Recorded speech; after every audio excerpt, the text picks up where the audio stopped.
back in signal. Hello, good morning, good afternoon, wherever you are. I have my driver here, James. He cannot look at the cam because he's driving. Hi! He's facing towards us. So, hello, if you're awake, come join us. We're doing a live stream here. Right now, We're approaching Lake Cuyamaca. So I'm gonna switch to cam here so you can see the view.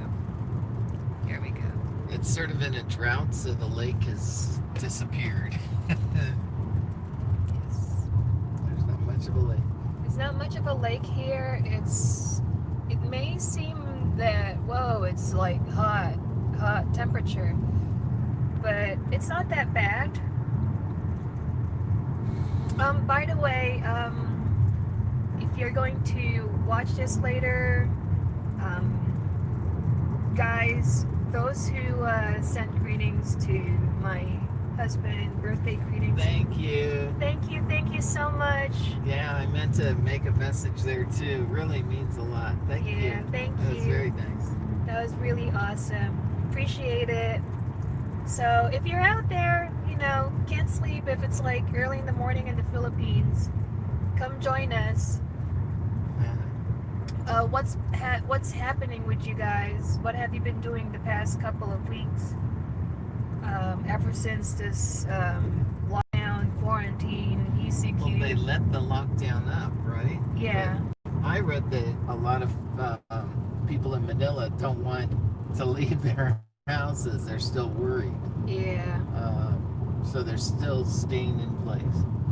There was some news that I saw on Facebook that they're back on the road again, but the problem is the transportation. There's not much jeepneys, so people are sort of stranded or waiting alongside of the road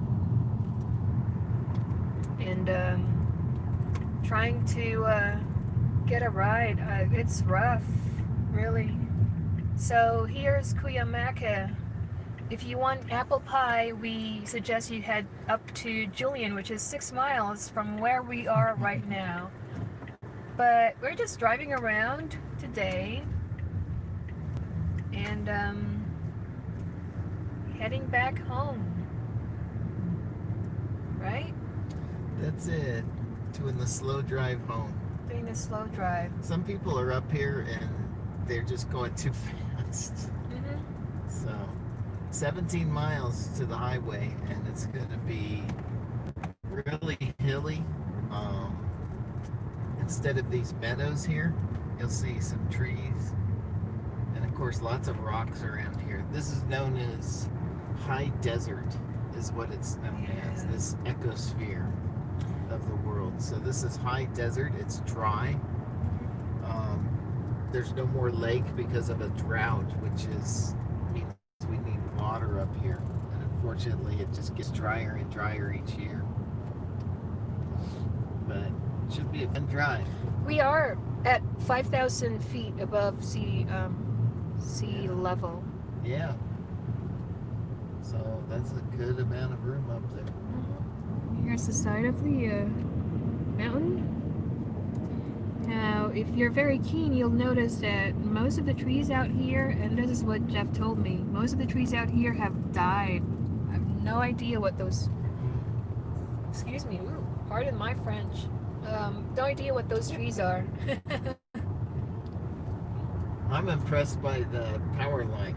Yeah. In Manila, you would see like 100 different lines coming up here. But they still have just one line going to people. How is that possible? Population here is 136 at Lake Cuyamaca. That's what the sign said. Wow. So how is that possible? I don't know. Right? But it's pretty neat. There's just one line. And I always thought it was funny how many lines there were in Manila. Because everybody seems to have their own electrical line. It's very relaxing, really. It's fun to be just a passenger instead of a driver. Oh, that'll change soon. I'm going to get you in this driver's seat. Oh, man. So if you look in the distance, the bikes, this is the Cuyamaca. lake on the left. But if you look at the mountains right in front of us, Lake Cuyamaca. Cuyamaca. Open until 8 p.m. 6 a.m. to 8 p.m. if you're here. Mhm. But you can see how there's like hyacinth, which is a water. I think that's what that is. It's grown everywhere because the water is just drying up. It's real sad. Used to be a very big lake when I was a kid. Oh.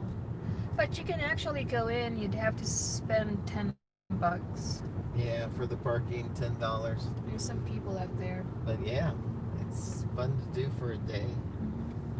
If you're retired, this would be a fun little journey. Come up here in an RV, get back. It's real quiet. It's nice. For sale sign right there, honey. I'm gonna buy it. You could live at Lake Cuyamaca. He's got an RV. Cuyamaca. Population 160. Ooh, they gained some people.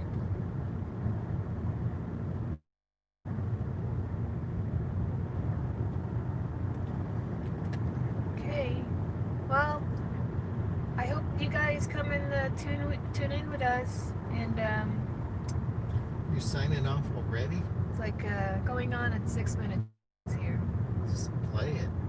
It's interesting. Look at all the trees up there. They're all dead though. Yeah. There's still a few live ones, but man, used to have a lot more trees here. What do you think? Compare this to Baguio. Baguio has they have a real highway. Yeah. It's really twisty and turny. And it goes up, up, up. Well, the major difference is that for the most part, the road here is good. I think the main difference is dangerous. And you would see like rock slides in Baguio. Uh-huh. And things like that. Now they do have rock slides here, but it's not as bad. And of course, pine trees here. There are some in Baguio. I have yet to smell the scent of a pine tree. Yeah, we need to go up north, I think, for that. We'll go up north sometime once they start lifting. Ooh, cabins for rent. That'd be Yeah. cool. I'd like to do that. Wish there wasn't pandemic going on. Yeah, it sort of bites it, doesn't it, people? So what do you guys do to keep busy during the pandemic? This is sort of our busy. We're trying to stay busy, trying to unwind. And it's weird because you're at home, you would think that you can unwind at home, but after a while, you need to get out. It doesn't work anymore. Mm-hmm. So what do you guys do to sort of relax, to keep your mind off of what's going on? Ooh, horse riding. Yeah, horse crossing. Yeah, share it down below. Post your the things that you actually do. How do you while away the time? There's so many things that we can do, but clearly you'd have to do one thing at a time. And it's pretty. Makes me want to become a cowgirl, or cowboy. Like put on a cowboy hat, wear some boots, and then ride a horsey. Yeah, I like all these trees. That's pretty. It just seems like when I was a kid, there was a whole lot more trees. I think the drought may have hurt their chances too, because trees do need water.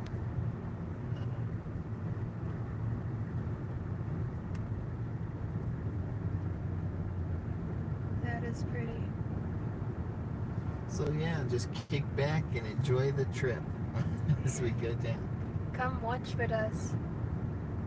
Again, thank you so much to everybody for sticking with us, and really appreciate I it. like the meadows there. Very relaxing. Now this is a national forest. It's called Cleveland National Forest. So you can't really build here unless you're fairly lucky because not that many people own land up here. Hmm. You'd have to have an ancestor who's owned a house and then Yeah. transferred his property to the next generation. Or get lucky like that for sale sign back there. Oh yeah. I had a friend who owned a cabin. It was actually on a campground that is because it was grandfathered in. It's called. They owned it for so long that it's been in their family. Now they can't sell it to anybody else. It has to stay within the family because it's on federal land. So that was the rule. But these places up here, there might be a little bit of a difference in the policy. But it's sort of interesting. There's no tropical plants like in the Philippines, huh? Yeah. You don't see, if you look at the vegetation, it's all different completely. All the bushes and everything.